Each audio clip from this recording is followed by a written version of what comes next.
એના પછી અમે લોકો બહુ મસ્તી કરતા હતા કે ભાઈ હવે આ વસ્તુ જે છે એ જ રાખવી પડે ને. અને મારા મમ્મી મારા સિવાય બીજા કોઈની વાત માનતા બી નહીં હતા.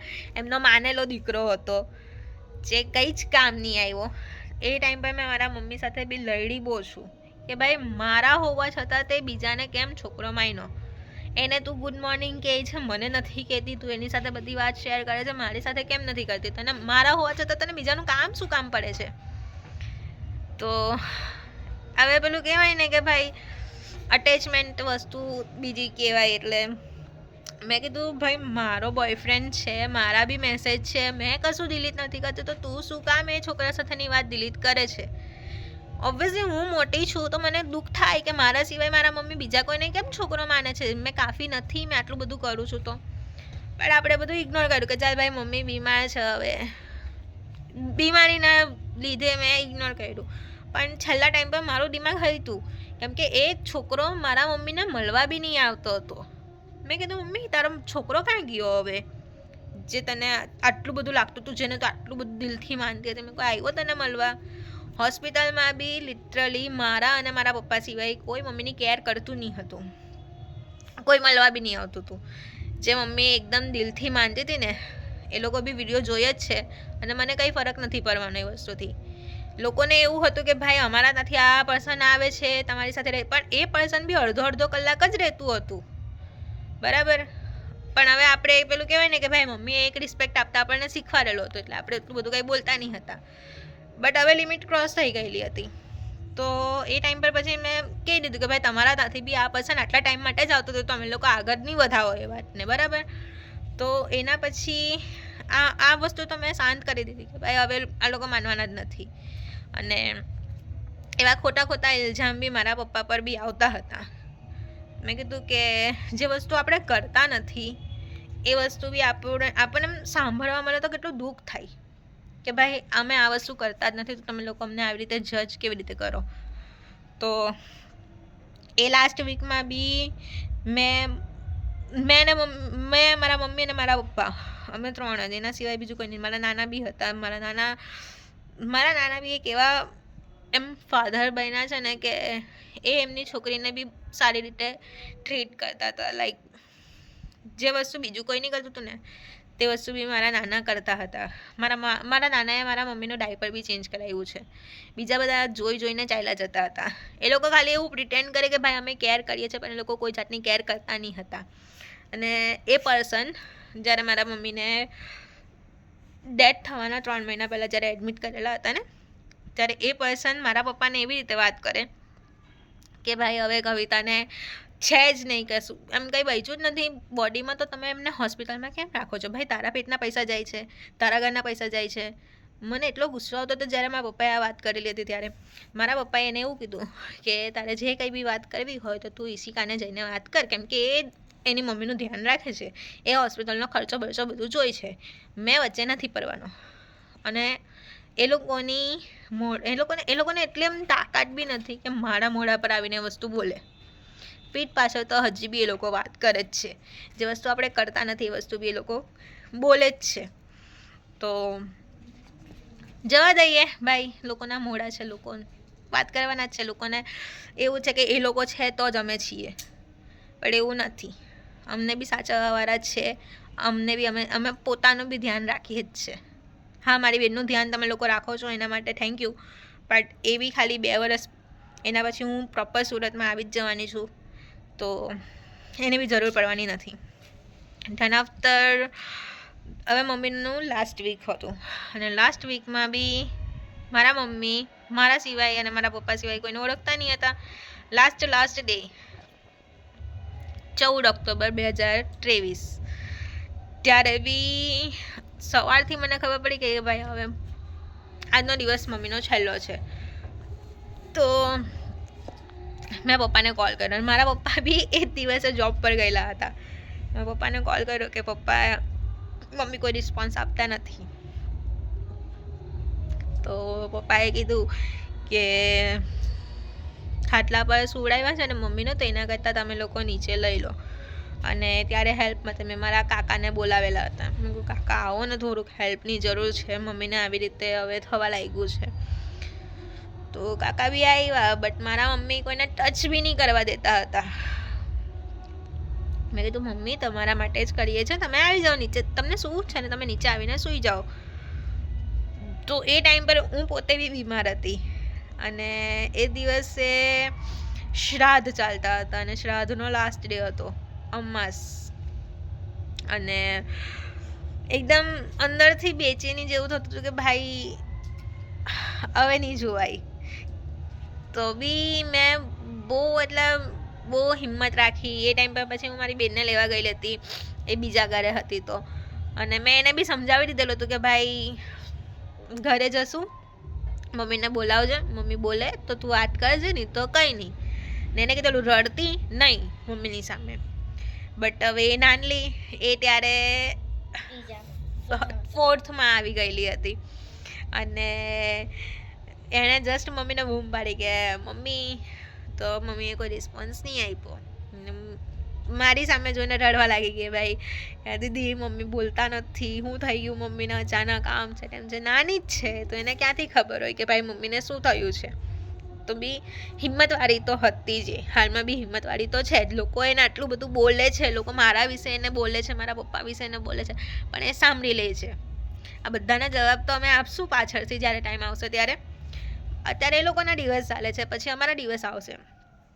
તે છતાં મારી બેન બધું લે છે કે ભાઈ હવે આ વસ્તુ છે, આપણને બી મજબૂરી છે, તો આપણે થોડું લેટ ગો કરી દઈએ. તો એને પછી હવે એની મમ્મી છે પોતાની, તો એને તો નીચે રખાય ને, એને બી નહીં રાખેલી હતી નીચે. એને કીધું કે ભાઈ તું ઉપર ફર્સ્ટ ફ્લોર પર ચાલી જા. એને બી મારા મમ્મીને જોવા નહીં મળ્યું. અને 14 ઓક્ટોબરે સાંજે 3:09 પર મારા મમ્મીની ડેથ થઈ ગઈ. હવે મને ચક્કર આવતા હતા, મેં ખાલી મમ્મીને જસ્ટ કીધું કે મમ્મી, મેં કીધું મને બહુ ચક્કર આવે છે, હું સૂઈ જાઉં છું થોડી વાર. અને પપ્પાએ બી કીધેલું કે કહું મેં બહાર થોડુંક જમીને આવું એમ, એટલે આગળના રૂમમાં જઈને થોડું ખાઈ આવું. તો જેવા હું, મારા પપ્પા, મારી બેન, અમે 3 જણા જેવા મમ્મીથી દૂર થયા એટલામાં મારા મમ્મીએ શ્વાસ છોડી દીધા. મને ઉઠાવી મારા નાનાએ કે ઈસી ઉઠ દીકરા ઉઠ, કે મમ્મીએ શ્વાસ છોડી દીધા. મેં કીધું નહીં થાય આવું, કેમ કે પેલું આટલું બધું એ મંથમાં લાઈક છેલ્લા એટલા અટેચ થઈ ગયેલા હતા કે ભાઈ એ પર્સનને ખોવાનો ડર હતો અંદર. જો કે મમ્મી અમે લોકો મમ્મી સાથે એટલું બધું રહ્યા નથી, બટ છેલ્લા જે મંથ હતા, ચાલુ જે વરસ હતું, ત્યારે અટેચમેન્ટ વધી ગયેલું હતું. કેમ કે દિવસ રાત એની આપણે સેવા કરતા હતા, એને એમ સારું કરવા માટે મંદિરમાં આવી જતા હતા અને ગમે એટલી પ્રે બી કરતા હતા. પણ એ વસ્તુ હવે આપણી સાથે નથી. તો બી મેં નહીં માનું. મેં કહું ના છે મમ્મી, મેં અહીંયા પલ્સ ચેક કરું છું, હાર્ટના પલ્સ ચેક કરું છું. મેં કીધું ના મમ્મીમાં થોડો જીવ તો છે. તો મેં હાથ પકડ્યો, મમ્મીને એકદમ હાથ જોરથી પકડ. મમ્મી જસ્ટ બૂમ જ પાડી મેં. તો શ્વાસ પાછો આવ્યો. પેલું કહેવાય ને કે લાસ્ટના 7 મિનિટ તમને એ બધું જ જેટલા તમારા ખુશીના પલ હોય ને બધું યાદ આવે, બરાબર. તો એ મારા મમ્મીને યાદ આવતું હશે. તો મારા મમ્મી એકદમ મારો હાથ બી એકદમ ફીટ પકડી રાખ્યો અને પાછો શ્વાસ છોડ્યો. અને એ પછી મારો હાથ છૂટે બી નહીં. મેં કીધું પપ્પા હાથ નથી છોડતા હવે મમ્મી. મારા પપ્પાએ મારો હાથ છોડાવ્યો મારા મમ્મી પાસેથી. મમ્મીની આંખ બંધ કરીને લડાવતા મેં બધાને કોલ કર્યા, સ્ટેટસ મૂક્યું ને બધું કર્યું. નેક્સ્ટ ડે એ દિવસ હવે અમારામાં એવું હોય કે ભાઈ આ વસ્તુ જે છે કે હસબન્ડ વાઈફ હોય, તમે લોકો આટલા ટાઈમ તમારી એકબીજા સાથે સ્પેન્ડ કર્યા છે, આમ છે એમ છે, સાથે આખી લાઈફ તમે એની સાથે કાઢી હોય ને એન્ડ ટાઈમ પર તમે એને આગ આપો તો કેવું ફીલ થાય. બટ મારા અમુક લોકોના દિમાગમાં એ વસ્તુ ભરાઈ ગયું કે ભાઈ મારા પપ્પાને બીજા લગ્ન કરવા છે હવે, એટલે મારા મમ્મીને આગ આપી નહીં. તો હવે ભાઈ તમારી કાસ્ટ અલગ છે, અમારી કાસ્ટ અલગ છે.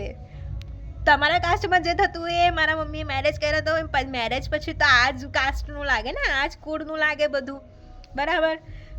તો એ જ રીતે વિધિ જે થવાની હતી તે આ જ રીતે થાય ને, તો નથી અપાતી. આ તો નહીં આપે, બટ અમુકના દિમાગમાં એવું ભરાઈ ગયેલું હતું. એ દિવસે બી મારું દિમાગ એવું હતેલું હતું લિટરલી ભાઈ. મારા મોઢામાં એવી ગંદી ગાળ આવી ગયેલી હતી ને કે નથી છોડવું હોય મારા. પણ મારા પપ્પાએ કીધું કે આપણા ઘરવાળા છે, નહીં બોલવાનું કંઈ બી.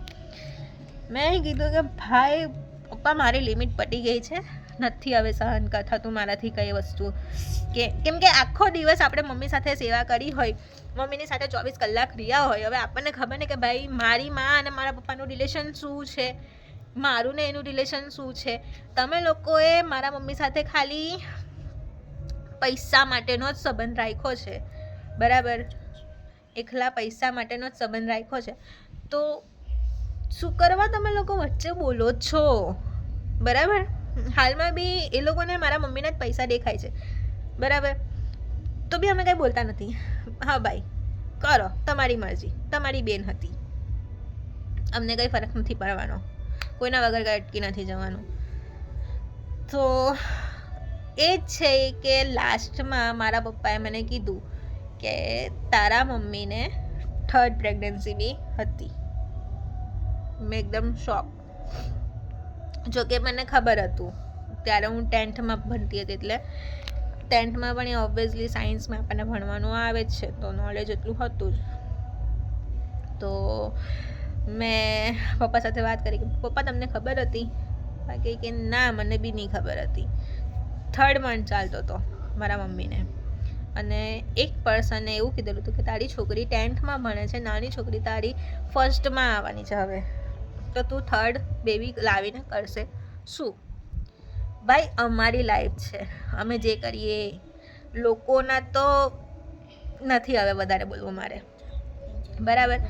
તો એ વસ્તુ મેં હજી બી દિમાગમાં તો રાખ્યું જ છે. જ્યારે ટાઈમ આવશે ત્યારે આ વસ્તુ બોલીશ તો ખરી જ. તો મારી સ્ટોરી પરથી તમને લોકોને એટલું જ કહેવું છે કે ભાઈ જે કરવું હોય ને પોતાનું કરો. આજુબાજુવાળાની વાતમાં આવીને તમે ડિસિઝન લેવો છો ને, તો તમારી સાથે એ પર્સન બી નહીં રહેશે, બરાબર? અને હા, કોઈ લાસ્ટમાં કામ આવતું જ નથી. લોકો ખાલી કહે છે કે ભાઈ અમે કેર કરશું તમારી, બટ એ વસ્તુ ખોટી છે. તો હવે મને ખબર પડી ગઈ પ્રોપર રીઝન કે મારા મમ્મીનું ડેથ કઈ રીતે થયું, કે મારા મમ્મીને કેન્સર કઈ રીતે આવ્યું. તો એ જ છે કે એક પર્સનને જસ્ટ ખાલી કીધું કે ભાઈ 3rd પ્રેગ્નન્સી લાવીને તું શું કરવાની. એના ચક્કરમાં મારા મમ્મીએ બેબીની હત્યા કરી, તો ઓબ્વિયસલી મારા મમ્મીની બી હત્યા થવાની જ હતી. બટ આના પછી એક શીખ તો મળી ગઈ કે હવે આજ પછી આપણે કોઈની વાતમાં નહીં આવીએ, બરાબર? એટલે આ જ રીઝનના લીધે મારા મમ્મીની ડેથ થઈ ગયેલી હતી. જો કે હજી સુધી મારાથી કોઈને કહેવાયું જ નથી, બટ આ સ્ટોરી હું તમારી સામે લાવી છું કેમ કે હવે મારા દિલમાં બધું બહુ આવી ગયેલું હતું, મારે કેવું બી હતું. તો હું આ વિડીયોના થ્રુ તમને લોકોને કહી શકું છું એમ. અને બસ આ જ રીઝન હતા અને આ સ્ટોરી હતી. અમારા લાઈફનો આ એક પાર્ટ હતો જે થોડોક દુઃખદાયક છે, બટ હસતી ખેલતી લાઈફ પરિવારને છૂટા કર્યા છે જે પર્સને બી. ભગવાન જોઈ જ છે બધું. તો મારા મમ્મીની સ્ટોરી જાણીને તમને શું શીખ મળી એ થોડુંક કોમેન્ટ કરજો, અને નવા હો ચેનલ પર તો સબસ્ક્રાઈબ કરતા જજો. બસ તો આ વિડીયોને એન્ડ અહીંયા જ કરીએ. મારી સ્ટોરી સાંભળવા માટે, મને સાંભળવા માટે થેન્ક યુ, અને બાય, રાધે રાધે, ધ્યાન રાખજો.